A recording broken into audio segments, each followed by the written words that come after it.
Hi, നമസ്കാരം. SP അരുളേരാണ്. Morning പൊളിറ്റിക്സിലേക്ക് എല്ലാവർക്കും സ്വാഗതം. രാവിലെ RSSനെ കുറിച്ച് ചില കാര്യങ്ങൾ പറയണമെന്ന് തോന്നി. ഇതിപ്പോൾ നടക്കാൻ ഇറങ്ങിയതല്ല, എന്നിരുന്നാലും ആ ഒരു സെഗ്മെന്റ് മുടക്കണ്ട എന്ന് കരുതിക്കൊണ്ടാണ് ഈ RSSുമായി ബന്ധപ്പെട്ട വാർത്തകൾ കേൾക്കുമ്പോഴും, അതായത് തൃക്കണ്ണാപുരത്ത് ആനന്ദ് എന്ന് പറയുന്ന ഒരു RSSകാരൻ ആത്മഹത്യ ചെയ്തു. ഇപ്പോൾ കൈയൊഴിയുകയാണ്. നോക്കണേ, സ്വന്തം പ്രസ്ഥാനത്തിൽ ഇന്നലെ വരെ അതിൽ ഉറച്ചു വിശ്വസിച്ചു, അതിന്റെ ഭാഗമായി തൻ്റെ ശരീരവും മനസ്സും എല്ലാം കൊടുത്ത് RSSന്റെ ഭാഗമായിരുന്ന വ്യക്തി, അദ്ദേഹം വളരെ പൊടുന്നനെ ആത്മഹത്യയാണ്. അവിടെയാണ് തുടക്കത്തിലൊരു വാചകം പറഞ്ഞത്, എത്ര ജനാധിപത്യ വിരുദ്ധ പാർട്ടിയാണെന്ന്. നിങ്ങൾ കേരളത്തിൽ ബാക്കിയുള്ള രാഷ്ട്രീയ പാർട്ടികളിൽ നിന്നെല്ലാം വിട്ട് റിബലായി മത്സരിക്കുന്നത് നിങ്ങൾ പലയിടങ്ങളിലും കാണുകയാണ്. പക്ഷേ RSS വിട്ട് ഒരാൾ റിബലാകാൻ തീരുമാനിക്കാം. തൃക്കണ്ണാപുരം വാർഡിൽ റിബലായി മത്സരിക്കുമെന്നതിനെ സംബന്ധിച്ച് അദ്ദേഹം സുഹൃത്തുക്കളോട് തുറന്നു പറഞ്ഞു. ഇനി എന്ത് കാരണവശായാലും അല്ലെങ്കിൽ ഇനി എന്ത് പ്രതിസന്ധി ഉണ്ടായാലും അദ്ദേഹം ഫൈറ്റ് ചെയ്യുമെന്ന് സുഹൃത്തുക്കളോട് പറഞ്ഞൊരു ഞെട്ടിക്കുന്ന ഓഡിയോ പുറത്തു വന്നിട്ടുണ്ട്. അവിടെയാണ് RSS എന്ന സംഘടനയുടെ ആഴം നിങ്ങൾ മനസ്സിലാക്കേണ്ടത്. ഇത് ആദ്യത്തെ സംഭവമല്ല. RSSകാരനായതുകൊണ്ട് മാത്രവും RSS എന്ന സംഘടന എവിടെ കൊണ്ട് കുഴിച്ചിട്ടാലും തന്റെ ഡെഡ് ബോഡി RSSകാരെയോ അതിന്റെ പ്രവർത്തകരെയോ കാണിക്കരുതെന്ന് ഒരു പ്രശ്നവുമില്ലാതെ വളരെ ശക്തമായിട്ട് തന്നെ സാമൂഹ്യ സേവനം നടത്തിയിരുന്ന ഒരു വ്യക്തി RSS എന്ന രാഷ്ട്രീയത്തിന്റെ ഭാഗമായതുകൊണ്ട് ആത്മഹത്യ ചെയ്യുന്നതിന് തൊട്ട് മുന്നോടിയുണ്ട്. അദ്ദേഹം സുഹൃത്തുക്കളുമായി പങ്കുവച്ച ഓഡിയോ എന്ന് കേട്ടെ. ന്യൂസ് മലയാളം പുറത്തുവിട്ട ഓഡിയോ ആണ്. പിന്നെ നിങ്ങൾ രണ്ടും കൽപ്പിച്ച ചാനലല്ലേ? ഞാൻ രണ്ടും കൽപ്പിച്ചാണ്. നിങ്ങൾ പിൻവലിക്കില്ലല്ലോ, നിങ്ങൾ മത്സരിക്കാൻ തീരുമാനിച്ചില്ലേ? മത്സരിക്കാൻ തീരുമാനിച്ചു. പ്രഷർ ഉണ്ടാ? പ്രഷർ എല്ലാ ഭാഗത്തുനിന്നും ഉണ്ട്. അല്ല, അങ്ങനെയല്ല, ശത്രുക്കളാവും. മീൻസ് പല കൂട്ടുകാരന്മാരൊക്കെ ശത്രുക്കളാവും. ചുമതലയുള്ള ചിലവന്മാര് അവന്മാർക്ക് മാത്രമേ ഉള്ളൂ. ഇത്രമാത്രം അങ്ങ് അപമാനിച്ച് ആ ഒരു ലെവലിലേക്ക് കൊണ്ടുപോയിട്ടെ ഇനി അവന്മാർ അങ്ങനെ അങ്ങോട്ട് വെറുതെ ഇവിടെ എന്റെ മനസ്സ് സമ്മതിക്കൂടെ. ഞാൻ ഫൈറ്റ് ചെയ്തിരിക്കുന്ന ആളാണ്. ഞാൻ എന്റെ അപ്പുറമായിരുന്നാലും ഞാൻ ഫൈറ്റ് ചെയ്യും, എത്ര കൊമ്പനായിരുന്നാലും ഞാൻ ഫൈറ്റ് ചെയ്യും. അത് നമ്മുടെ ഐഡന്റിറ്റിയാണ്. പിന്നെ ഒരു കാര്യത്തിന് ഏറ്റെടുത്ത് കഴിഞ്ഞാൽ ആ കാര്യം അങ്ങ് അച്ഛൻ വരെ അത് ചെയ്ത് ക്ലിയർ ആക്കിയിട്ടേ പിന്നെ അവിടെ നിന്ന് മാറുള്ളൂ. എന്ത് പ്രതിസന്ധി നേരിട്ടാലും അത് എന്റെ ഒരു ആറ്റിറ്റ്യൂഡാണ്, എന്റെ ഒരു ഐഡന്റിറ്റിയാണ്. അതിൽ ഞാൻ ഇത്രയും കാലം സംഘടനയ്ക്ക് വേണ്ടി എന്തും ചെയ്യുന്ന ഒരു അവസ്ഥയിലല്ലേ നിന്ന്. എന്റെ പണം, ശരീരം, എന്റെ മനസ്സ്, ഇതെല്ലാം ഞാൻ സംഘടനയ്ക്ക് കൊടുത്തില്ലേ. എന്റെ സമയം എല്ലാം ഞാൻ കൊടുത്തിട്ടുണ്ട്. എന്ന് തിരിച്ചിന്റെ അടുത്ത് ഈ പരിപാടി കാണിക്കുമ്പോഴേ ചുമ്മാ അത് 4 മടക്കി പോക്കറ്റ് വെച്ചിട്ട് വീട്ടിൽ പോയിരിക്കുക എന്നെ കൊണ്ട് പറ്റൂല.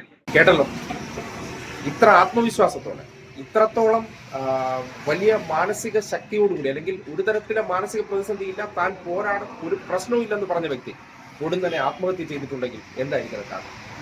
അത്രമാത്രം സമ്മർദ്ദം അദ്ദേഹത്തിന് പല സൈഡുകളിൽ നിന്ന് ഉണ്ടായി എന്ന് പറയുന്നത്. അപ്പോൾ ആ സമ്മർദ്ദം ഉണ്ടാക്കിയവർ ഒടുവിൽ ജീവിക്കാൻ അനുവദിക്കാതെ ശ്വാസം മുട്ടിച്ച് കൊല്ലുന്ന പോലെ, അതായത് നീ ഞങ്ങളിൽ ഇല്ലെങ്കിൽ പിന്നെ ഈ ഭൂമുഖത്ത് പാടില്ല എന്ന തരത്തിലേക്ക് ആത്മഹത്യക്ക് വേണ്ടി അല്ലെങ്കിൽ ജീവിക്കാൻ അനുവദിക്കാത്ത ഒരു സംഘടന എന്ന് പറഞ്ഞാൽ ഈ നാട്ടിൽ ഇന്നത്തെ പരിഷ്കൃത കാലഘട്ടത്തിൽ അത് വേണമോ വേണ്ടയോ എന്ന് നമുക്ക് ചിന്തിക്കാം. ഈ അടുത്ത കാലത്താണ് കോട്ടയത്ത് നിന്നുള്ള മറ്റൊരു RSS പ്രവർത്തകൻ സോഷ്യൽ മീഡിയയിലൂടെ ഒരു ലൈവ് ഇട്ട് നിങ്ങൾ കണ്ടത്. നിങ്ങൾ മറന്നു കാണുക. അതിൽ പറയുന്നുണ്ട്, അച്ഛനാണെങ്കിലും സഹോദരനാണെങ്കിൽ പോലും ഒരു RSSകാരനുമായിട്ട് നിങ്ങൾ ഒരിക്കലും ബന്ധം വെക്കരുത്. ഇതും കൂടി ചേർത്ത് വയ്ക്കുമ്പോൾ ഇതിപ്പോ വേറൊരു ഉദാഹരണം കൂടി പുറത്തു വന്നിട്ടുണ്ട്. എന്തായാലും ആനന്ദ് തമ്പിയുടെ ആത്മഹത്യയുമായി ബന്ധപ്പെട്ട് നിങ്ങൾ കേട്ട ഓഡിയോയിൽ എവിടെയെങ്കിലും അയാൾ ആത്മഹത്യ എന്ന് നിങ്ങൾക്ക് തോന്നുന്നു. പക്ഷെ അയാൾ ആത്മഹത്യ ചെയ്യുന്നതിന് മുന്നേയുള്ള ഒരു ഫേസ്ബുക്ക് കുറിപ്പ് ഇട്ടിട്ടുണ്ട്. അതൊരു അടുത്ത വീഡിയോ ആയിട്ട് ആ ഫേസ്ബുക്ക് കുറിപ്പ് തന്നെ നാട്ടുകാർ പലരും വായിക്കാത്തത് കൊണ്ട് അത് കേൾപ്പിക്കണമെന്ന് കരുതുകയാണ്. പക്ഷേ ഈ ഒരു സംഘടന, അതായത് ഹിന്ദുത്വ ആശയങ്ങൾ പേറി ഒരു ശാഖയ്ക്കകത്ത് കൊണ്ടുപോയി, ഇപ്പൊ നമ്മൾ പള്ളിയിലെയൊക്കെ മതപഠനത്തെക്കുറിച്ച് കുറ്റം പറയുമ്പോൾ ശാഖകൾക്കകത്തൂടെ പുറത്തു വരുന്ന ഒരു വ്യക്തി അടിമുടി RSS ആണ്. MG കോളേജിൽ തുടങ്ങി ഇന്നലെ വരെ RSSകാരായിരുന്ന വ്യക്തി അദ്ദേഹത്തെ അവഗണിച്ചതിന്റെ പേരിൽ മത്സരിക്കാൻ തയ്യാറാകുമ്പോൾ അദ്ദേഹത്തെ ജീവിക്കാൻ അനുവദിക്കുന്നില്ല. നിങ്ങൾ തിരുമല അനിലിന്റെ കാര്യം ഈ അടുത്ത ദിവസം കണ്ടു. RSSകാർ കൂട്ടത്തോട് ആത്മഹത്യയാണ്. അതിനൊപ്പം നിന്ന് കാടുവാരി മനുഷ്യനെ ജീവിക്കാൻ അനുവദിക്കാതെ ഒന്നുകിൽ അവൻ ഒടുങ്ങണം അല്ലെങ്കിൽ അവനെ നശിപ്പിക്കണമെന്ന നിലയ്ക്കുള്ള ഒരു സംഘടനയായിട്ട് RSS മാറി എന്നതിന്റെ ഏറ്റവും വലിയ തെളിവാണ് ആനന്ദിന്റെ ഈ ആത്മഹത്യ കുറിപ്പിൽ നിന്നും അദ്ദേഹത്തിന്റെ ഈ ശബ്ദരേഖയിൽ നിന്നും ബോധ്യപ്പെടുന്നത്. അതുകൊണ്ട് RSS എന്ന സംഘടന കേരളത്തിൽ എത്രമാത്രം ജനങ്ങൾക്കിടയിലേക്ക് കടന്നു കയറുമ്പോൾ അതിൽ പ്രവർത്തിക്കുന്നവർക്ക് അതിനാൽ ഉള്ളിലെ ജനാധിപത്യ വിരുദ്ധ നിലപാടുകൾ കൊണ്ട് ജീവിക്കാൻ കഴിയാതെ ആത്മഹത്യ ചെയ്യേണ്ടി വരുന്നുണ്ടെങ്കിൽ ചിന്തിക്കേണ്ടതുണ്ട്. ആ സംഘടന നാടിന് അപകടമാണ്. അതൊരിക്കലും ഒരു ജനാധിപത്യവും അല്ലെങ്കിൽ മനുഷ്യത്വപരമായിട്ടുള്ള ഒരു ആശയങ്ങളും ഇല്ലാതെ ഒന്നുകിൽ ഡു ഓർ ഡൈ എന്നുള്ളതാണ്. ആ പൊട്ടക്കിണറ്റിനകത്ത് വീണ് പോയി കഴിഞ്ഞാൽ, നേരത്തെ അമൽ എന്നാണ് ആ ചെറുപ്പക്കാരന്റെ പേര് ഓർക്കുകയാണ്, ആ വ്യക്തി പറഞ്ഞതുപോലെ അച്ഛനാണെങ്കിലും സഹോദരനാണെങ്കിൽ പോലും RSSകാരനാണെങ്കിലും നിങ്ങൾ ബന്ധം സൂക്ഷിക്കണമെന്ന് പറഞ്ഞ പോലെ RSSുമായുള്ള ബന്ധം വിട്ട് കഴിഞ്ഞ ദിവസം ശിവസേനയിൽ ചേർന്ന വ്യക്തി ഉടൻ തന്നെ ആത്മഹത്യ ചെയ്തിട്ടുണ്ടെങ്കിൽ ഒരു കാരണവുമില്ലാതെ ഒരു റിബലായി അല്ലെങ്കിൽ ആ സംഘടനയ്ക്കകത്ത് നിന്നുകൊണ്ട് അദ്ദേഹത്തിന് സീറ്റ് നിഷേധിച്ചതിന്റെ ഭാഗമായി സ്വന്തം നിലയ്ക്ക് മത്സരിക്കാൻ തീരുമാനിച്ചത് ആ വ്യക്തിയെ ഇല്ലായ്മ ചെയ്യുന്ന ഒരു ആശയമാണെങ്കിൽ ആ ആശയം ഭൂഷണമാണ്. അതിനെതിരെ ശബ്ദമുയർത്തട്ടെ. അതിനെ ഇനി കേരളത്തിന്റെ പൊതുസമൂഹ മണ്ഡലത്തിൽ പടർന്നു കയറുന്നതിനെ തടയിടേണ്ട സമയമായില്ലേ? ഈ ചോദ്യം ഓരോരുത്തരോടും സ്പെസിഫിക് ആയി ചോദിക്കുകയാണ്. ഓരോ ചിന്തിക്കാൻ കഴിവുള്ള മനുഷ്യരും ചിന്തിച്ച് ഉണർന്നുകൊണ്ട് അതിനെതിരെ നിലകൊള്ളേണ്ട സമയം അതിക്രമിച്ചിരിക്കുകയാണ്.